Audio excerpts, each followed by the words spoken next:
ლაქტაციური კრიზისი რა არის ეს და რა უნდა გავაკეთოთ? როცა ბავშვს 2-3 თვე უსრულდება, ხშირად მოდიან ჩემთან დედები და მეუბნებიან, გაქრა რძე აღარ უგრძნობ ძის მოსვლას და არ ვიცი, რა გავაკეთო? ამ პერიოდში მკერდი უკვე გადაეწყო მომწიფებულ ლაქტაციაზე. მანამდე თქვენ გრძნობდით სავსეობას იყავით როგორც ბიდონი, ხოლო ამის შემდეგ მართლაც აღარ არის ძის მოსვლა და შეიძლება მკერდიც კი იგრძნოთ ისეთივეთ, როგორც ორსულობამდე. ახლა როგორ მუშაობს ლაქტაცია? შლანგის პრინციპით. ანუ ონკანს ხსნით, მოდის რძე, ონკანი დავხურეთ, რძე აღარ მოდის. ვინ ხსნის ონკანს? რა თქმა უნდა, ეს არის ბავშვის წოვა. ის იწყებს წოვას, რძე ჩვენი ორგანიზმის სიღრმიდან იწყებს დენას. ამიტომ ნუ ინერვიულებთ, ყველაფერი კარგადაა.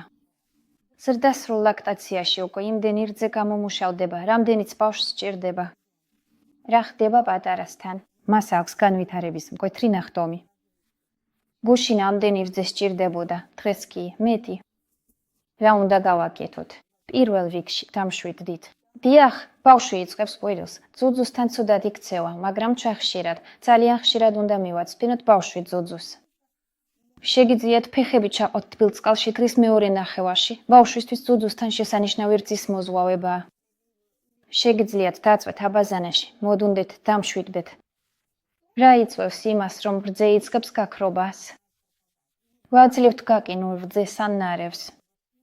ბავშვი კარგად სცინავს, ძუძუსთან მიდება არ ხდება და შედეგად ორგანიზმი ფიქრობს, რომ რძე ნაკლებად უნდა გამოიმუშაოს, არა უფრო მეტად.